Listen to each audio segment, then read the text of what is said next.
tentar usar, porque eu soube desse encontro há 2 dias e eu já tinha um debate nacional marcado aqui no Rio de Janeiro e eu vou ter que passar lá, mesmo que eu volte depois, mas eu tenho que ir, né?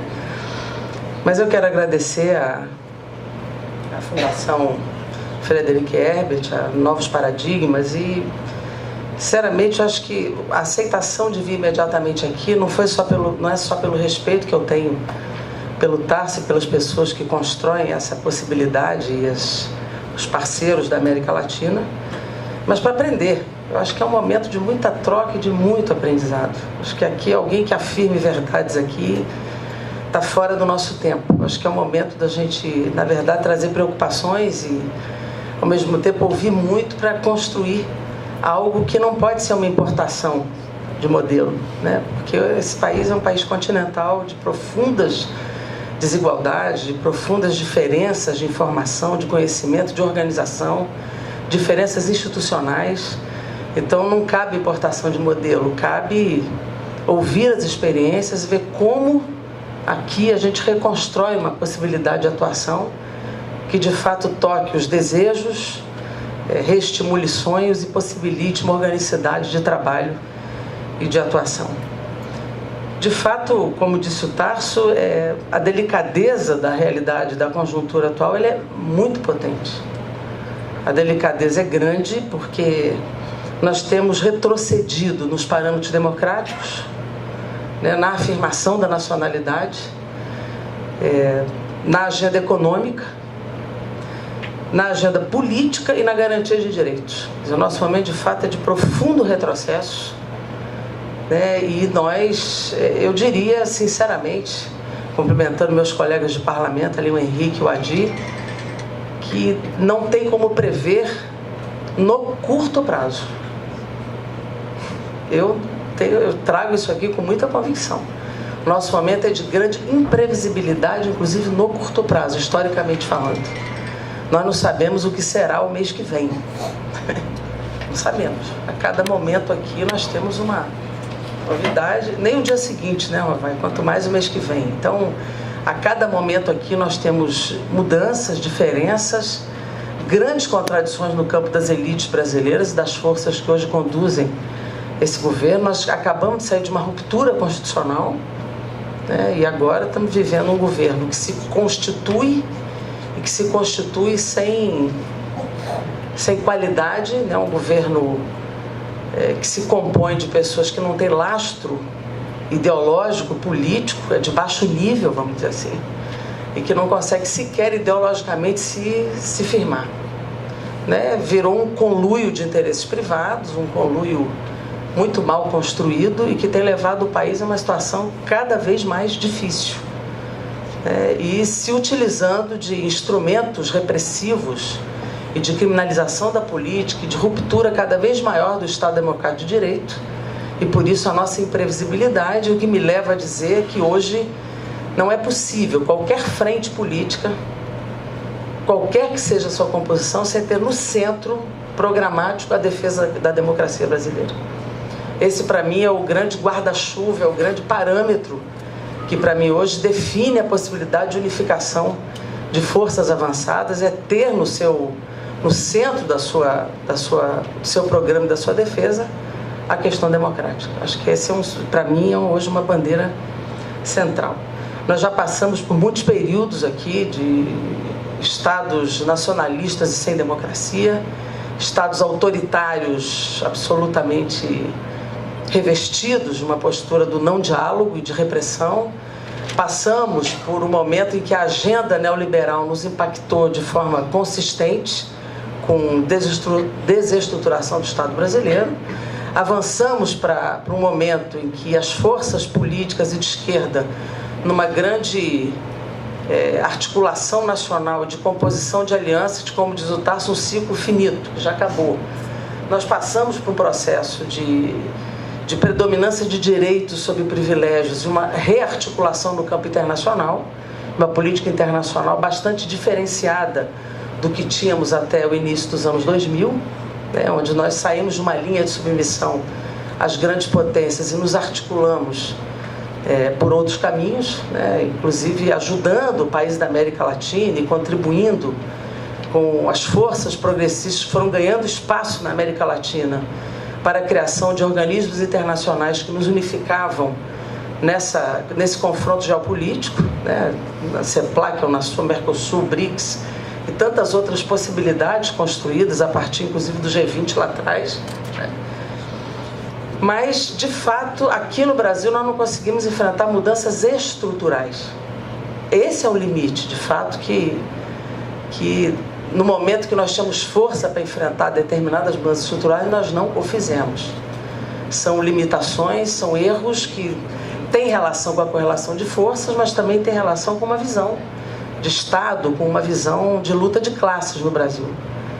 Porque nós estamos vendo a luta de classe aguda em meio a uma imensa crise do capitalismo internacional, e obviamente que isso deve determinar para a esquerda uma condução e um olhar, né, de como se estabelece a luta de classe hoje no Brasil, olhando para as experiências no mundo. Essa operação limpeza que hoje se constitui no Brasil, essa operação, primeiro Mensalão, depois o Lava Jato, teve grandes impactos e ainda tem, não só na economia, no Estado brasileiro, mas na esquerda, porque nós éramos governo.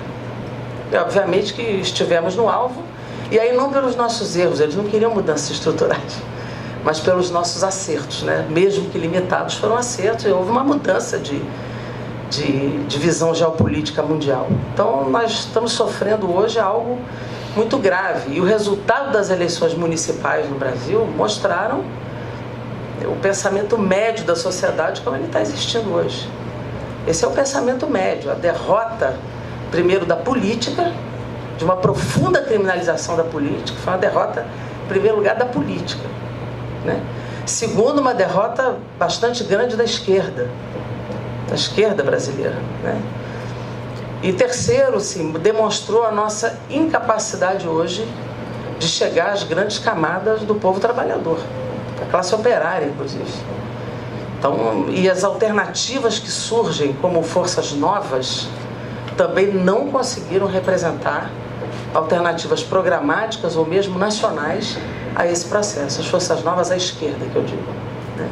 Forças pontuais que não estabeleceram uma alternativa nacional e não conseguem também representar um movimento forte, o que demonstra que nenhum de nós sozinhos, nenhum de nós hoje, isoladamente, vai conseguir dar saída para isso. A experiência no Rio, que o Tarso colocou, foi de fato uma experiência, né? A gente sabia disso, das limitações, das dificuldades financeiras, militantes. Nós nos dividimos aqui num primeiro turno, mas a direita se fragmentou muito mais do que o nosso campo. E no segundo turno nós tentamos de fato construir uma frente esquerda, mas eu digo a vocês, nós não conseguimos. Quer dizer, então esse exemplo não é o melhor hoje. Apesar de nós termos tentado, não fomos recepcionados pela força de esquerda que foi para o segundo turno de uma forma adequada. Quer dizer, não houve nos deixaram na periferia do processo. Nós não conseguimos de fato entrar para construir uma frente esquerda que pudesse, talvez não ganhar, mas construir uma simbologia e um símbolo para a sociedade que é possível unir a esquerda e ampliar para um centro social, não necessariamente institucional. Eu acho que hoje, institucionalmente, o centro partidário ele ruiu. Nós não temos hoje forças de centro nos partidos. Hoje nós não temos o que tínhamos há 20 anos, mas temos um centro na sociedade. E nós não conseguimos unir a esquerda para tentar chegar a esse centro do pensamento social que nós podíamos de alguma forma tocar e trazer para o nosso lado, principalmente na área popular, né? Então aqui essa esquerda ficou concentrada na área de classe média, média alta, e não conseguimos chegar na área popular. Penso que as experiências internacionais nos ajudam muito, até porque cada uma surgiu de um jeito. Quer dizer, claro que aqui cada um vai falar com muito mais propriedade, mas do que eu consigo observar de fora, se nós olhamos a Frente Ampla do Uruguai, que já tem mais de 4 décadas, olhamos mesmo o Podemos, que virou uma referência na Europa, onde a comunicação teve um papel decisivo na sua construção e conformação, os métodos novos de comunicação e interatividade, mesmo o Bloco de Esquerda, que surge a partir de forças organizadas de partidos, e que tem hoje, aliás, um comando feminino surpreendente em Portugal, né? Realmente. Aliás, eu já reclamei com o Tarso que tem pouca mulher nesse auditório. Precisamos chamar as mulheres poucas, somos poucas. Comparativamente aqui, nós somos minoritárias. Mas eu digo, há um protagonismo feminino hoje em Portugal muito interessante do processo no Bloco de Esquerda, que hoje é a terceira força em Portugal. Podemos também, não teve derrota, vitórias nacionais, mas vitórias importantes em cidades importantes da Espanha, e hoje como força nacional, e vive uma contradição, até onde eu posso perceber, entre... quer dizer, eles não conseguem hoje se colocar como forças revolucionárias, se colocam como forças de resistência, numa contradição entre a identidade e a aliança com forças tradicionais, tanto na Espanha como em Portugal, e precisamos ouvir aqui o presidente da Frente Ampla do Uruguai, né? Então, são contradições que se põem, e eu acho que hoje no Brasil, eu sou de um partido de 94 anos de existência, uma força de organização leninista, mas que se coloca hoje aberta à discussão frentista, né? Que compreende a necessidade de uma soma política diferenciada que incorpore movimentos, incorpore indivíduos, lideranças, né? E que incorpore novas formas de organização para que a gente possa ter mais robustez para enfrentar. Quer dizer, nós vamos ficar entre dentro de uma luta defensiva, mas que, na minha opinião, ela deve ter ofensiva de debate político, de disputa de consciências. Mesmo que a gente esteja na luta de resistência, hoje, na agenda política, nós precisamos ter absoluta ofensiva no debate de ideias. E transformar isso em algo que possamos construir um programa que nos unifique, porque sem bandeiras, programas que nos unifiquem, não é possível ter uma frente. Temos que ter um programa unificador, onde eu acho que hoje a questão democrática é a questão do emprego, por exemplo, são questões fundamentais, independente de outras bandeiras. Há uma contradição, na minha opinião, olhando para as experiências internacionais, né? Quer dizer, como que no Brasil, nessa dimensão continental, com uma grande massa popular vinculada à religiosidade, inclusive a forças atrasadas, como é que nós conseguimos, sem abrir mão de bandeiras avançadas, dos direitos humanos, dos direitos reprodutivos das mulheres e de outras bandeiras, a gente conseguir chegar a uma massa que resiste a essas bandeiras, mas que é a maioria da sociedade? Como é que eu continuo falando de aborto e, ao mesmo tempo, eu vou ganhar essa massa popular? Então, não é simples, é uma contradição.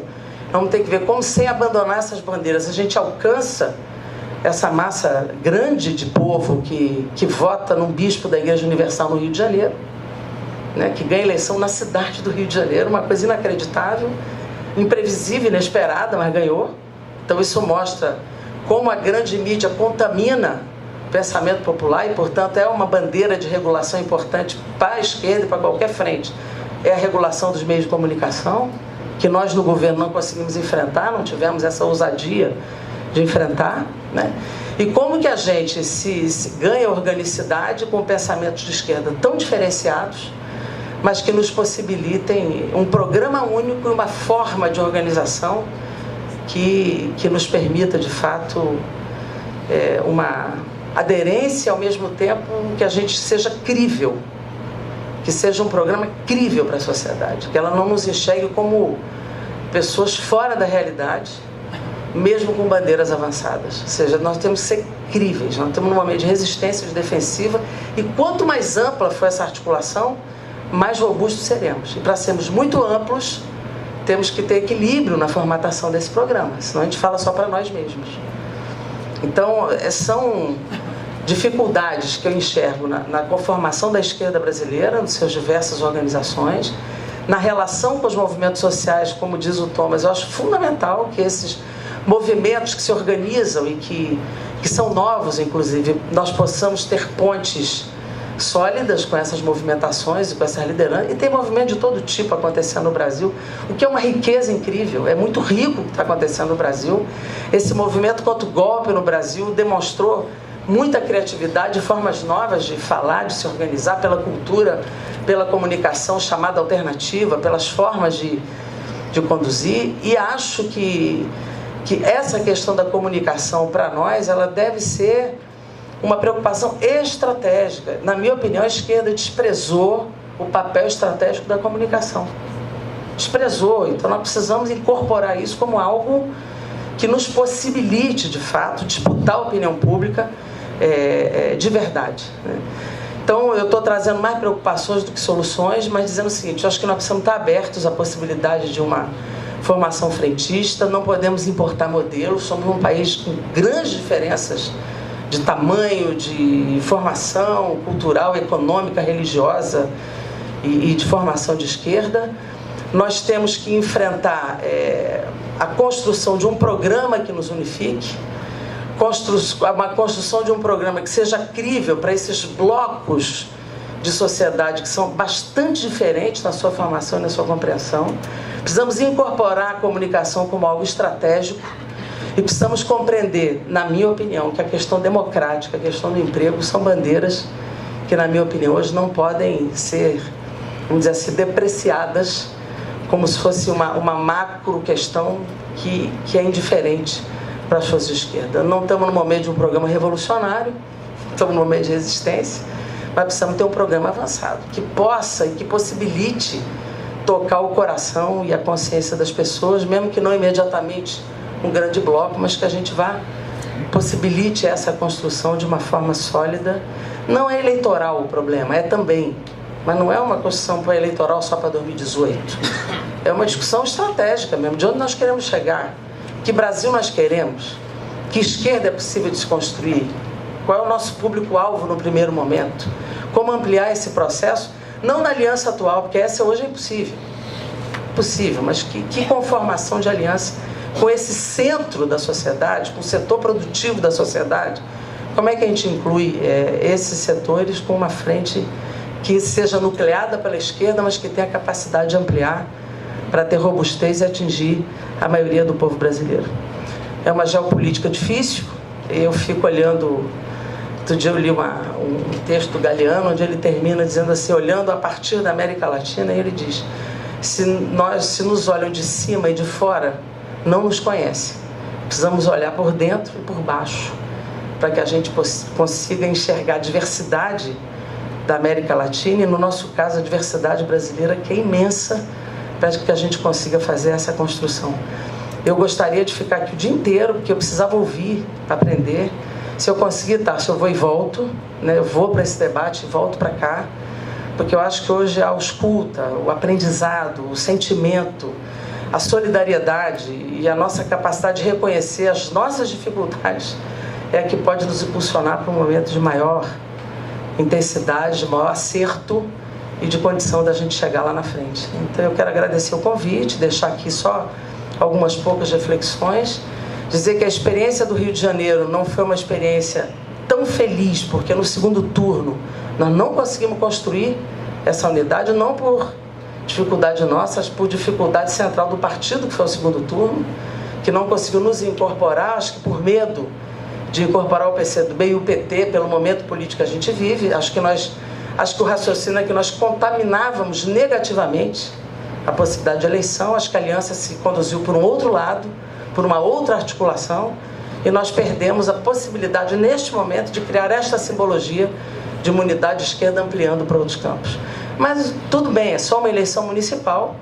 Acho que nós temos condição de reconstruir essa possibilidade, incorporando essas forças, os movimentos sociais, o nosso desejo de superar essa fase e construir um momento em que nós possamos ter robustez, com um programa único e com uma articulação que precisa entrar no debate dos partidos, nos movimentos sociais, e possibilitar que, de fato, essa visão frentista, orgânica ou não, possa se constituir e a gente possa superar esse momento tão difícil, de gravíssimo retrocesso democrático que ameaça a todos nós no Brasil e certamente tem impacto no conjunto dos nossos irmãos latino-americanos. Obrigada, Tarso, e eu volto quando eu puder.